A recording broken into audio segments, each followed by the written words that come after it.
bahwa potensi autism itu lebih disebabkan oleh faktor genetik dibandingkan oleh faktor lingkungan. Orang bayi yang terlahir dengan potensi autism atau yang disebut autistic child itu biasanya punya kecenderungan yang bisa dilihat sebetulnya sejak awal ketika fase-fase perkembangannya.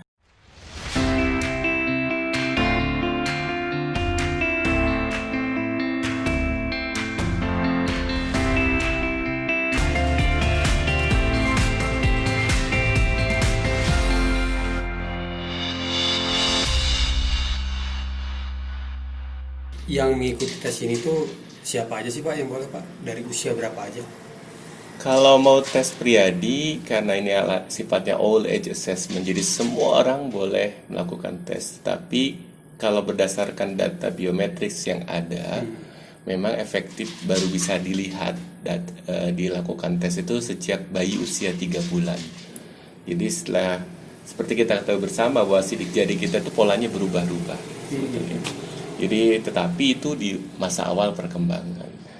Berdasarkan research, sidik jari itu mulai dibentuk di usia 8 minggu setelah pembuahan. Pada masa itu pola dasarnya itu sedikit ada perubahan-perubahan, lalu kemudian menetap polanya itu di usia kira-kira 16 minggu sampai 18 minggu setelah pembuahan, atau kira-kira 4 bulan setelah pembuahan.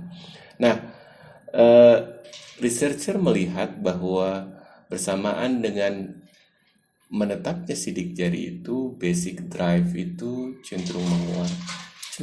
Karakter dasar kita itu terlihat bahwa bayi itu kalau misalkan kemudian terlahir lebih emosional, akan ada kecenderungan dia juga terlihat sejak pada masa-masa perkembangannya. Atau kalau bayi itu terlihat lebih tenang, nah kemudian dia lahir sebagai bayi yang katakan temperaturnya stabil, ya pada proses di situ pembentukan janinnya pun terlihat lebih stabil. Makanya saya selalu mengatakan bahwa kalau ibu-ibu ingin melahirkan anak-anak yang cenderung lebih bahagia, berbahagialah di masa awal-awal pertumbuhan janin. Jadi di usia katakanlah 0 sampai 16 minggu setelah pembuahan. Insya Allah nanti akan melahirkan anak-anak yang lebih bahagia, lebih terlihat ceria dan sebagainya. Berarti karakter calon anak nih pada masa di kandungan, mungkin si ibu tuh sebenarnya bisa membentuk karakter si anak melalui dari maksudnya apa yang dilakukan si orang tuanya atau gimana Pak? Pada dasarnya sebetulnya saya selalu mengatakan bahwa ibu itu punya peran yang sangat penting dalam pembentukan karakter anak, terutama pada masa awal pembentukan janin. Tadi saya sebutkan di usia 0 sampai usia 16 minggu setelah pembuahan. Jadi mungkin kata Rasulullah yang disebut al-ummu madrasatul ula, bahwa ibu itu adalah pendidik pertama, bukan saja di masa setelah kelahiran, tetapi di masa awal pembentukan janin. Karena dalam tradisi misalkan Yahudi, mereka punya pendapat bahwa pendidikan terbaik itu bukan di masa awal setelah kelahiran. Jadi yang dimaksud golden age, jadi usia keemasan itu bukan pada fase awal setelah kelahiran sampai usia 5 tahun saja, tetapi juga di masa pembentukan janin dari usia 0 sampai 16 minggu setelah pembuahan. Karena sekali lagi karakter dasar jabang bayi itu sebetulnya terlihat sejak usia janin 16 minggu setelah pembentukan atau pembuahan. Makanya dalam tradisi Islam dikenal ada istilah 4 bulanan. Ada istilah setelah 4 bulanan itu kita diselamatin si bayi itu. Karena sebetulnya 4 bulan dalam tradisi Islam itu adalah masa di mana ruh Tuhan itu ditiupkan. Dan bersamaan dengan ruh Tuhan itu ditiupkan kepada janin, maka karakter dasar juga terbentuk. Berarti sidik jari seseorang itu setelah dia lahir itu akan menetap bentuknya, tidak akan berubah-ubah Pak ya. Betul. Tidak ada perubahan sampai dia meninggal dunia. dunia. Ya, betul. Berarti itu yang membuat bahwa karakter dari tes sidik jari ini itu akan relatif. Tadi yang Bapak bilang relatif sama Pak ya. Sama stabil dan sebagainya. Saya pernah dengar ada anak yang misalnya, oh ini anak autis. Terkadang kata autis itu jadi kayak yang negatif gitu Pak. Oh iya. Nah, kemudian ada istilahnya lagi ADHD. ADHD. Nah, itu bisa nggak Pak sih kalau misalnya orang tua dia bisa melihat nggak, oh anak saya ini ternyata kecenderungannya dia ADHD atau mungkin punya kecenderungan autis. Bisa nggak dilihat dari ya alat Bapak lah, sidik jari gitu Pak? Jadi yang harus dipahami adalah ADHD, autism itu adalah masalah yang ditemukan pada fase awal perkembangan. Jadi pada usia biasanya orang melihatnya itu di usia 2 sampai usia 4 tahun. Jadi secara kedokteran biasanya orang mendeteksi apakah si anak itu autis atau tidak itu pada usia paling cepat di usia kira-kira 2 tahun. Nah, tetapi sebetulnya betul bahwa riset kita bisa melihat potensi autism itu lebih cepat dari apa yang terjadi sekarang yang terjadi di dunia kedokteran ataupun psikologi.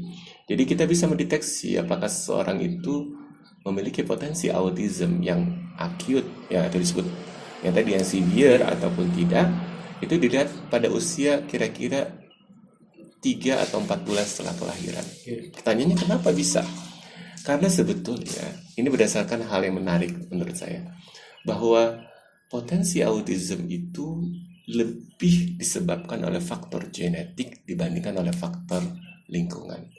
Orang bayi yang terlahir dengan potensi autism atau yang disebut autistic child itu biasanya punya kecenderungan yang bisa dilihat sebetulnya sejak awal ketika fase-fase perkembangannya. Jadi misalkan bayi itu terlihat kurang bisa mendengar ketika dipanggil oleh ibunya, dia tidak menyahut pada sahutan pertamanya. Butuh beberapa kali dipanggil kemudian dia menyahut. Atau bayi itu terlihat terlalu anteng. Kan kalau ibu-ibu misalkan lihat bayinya anteng, alhamdulillah. Padahal ternyata ada permasalahan. Terlalu anteng pada satu hal yang menyebabkan dia tidak fokus kepada hal lainnya. Dan kecenderungan itu sekali lagi bisa dilihat dari sejak awal. Data kita menunjukkan bahwa rata-rata anak-anak dengan potensi autism itu mengalami permasalahan tertentu. Tetapi sekaligus juga dia memiliki kelebihan-kelebihan yang dalam. Saya sebutkan kelebihannya. Mayoritas anak dengan potensi autism biasanya memiliki kecenderungan obsessive interest yang sangat kuat. Jadi dia itu adalah orang yang ambisius, yang memiliki fokus kepada satu hal yang sangat kuat, yang menyebabkan dia melupakan hal yang lainnya. Kadang-kadang seperti itu. Yang kedua, hampir kebanyakan orang dengan potensi autis itu memiliki tingkat kecerdasan yang tinggi atau bahkan sangat tinggi. Pintar berarti Pak ya? Kecenderungannya pintar. Tetapi sekali lagi, anak dengan potensi autism biasanya cenderung memiliki permasalahan-permasalahan yang signifikan di 2 atau 3 hal. Pertama, kecenderungan secara sosial itu menghindar. Jadi avoiding. Orang yang secara sosial itu cenderung menghindar, ada kecenderungan tadi mengalami permasalahan ketika berinteraksi dengan orang-orang yang lain. Atau dia hanya bisa berinteraksi dengan dekat, dengan nyaman, dengan orang-orang yang dia sudah merasa nyaman dengan orang tersebut. Yang kedua, anak dengan potensi autism itu biasa terlihat lebih flat terkait dengan emosinya.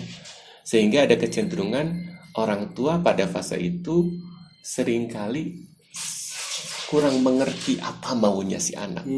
Karena si anak terlalu flat, datar gitu. Nah, yang ketiga, ada kecenderungan anak dengan potensi autism itu bukan karakter orang yang ketika berbicara, berkomunikasi itu eye contact. Makanya beberapa anak dengan potensi autism itu mengalami speech delay. Jadi terlambat berbicara atau mengalami permasalahan yang sebetulnya karakter dasarnya bukan orang yang emosional, tapi kemudian dia menjadi emosi karena tadi sekali lagi orang tuanya gagal memahami apa keinginan si anak. Jadi ada jurang komunikasi antara si anak dengan orang tuanya. Ini yang menurut saya harus dipahami sejak awal. Karena data kami menunjukkan bahwa ada kecenderungan potensi ini menaik. Jadi generasi-generasi yang tumbuh sekarang ini, yang lahir belakangan, cenderung mengalami tadi ada kecenderungan generasi sekarang itu lebih cerdas secara umum, tetapi lebih bermasalah secara kepribadian.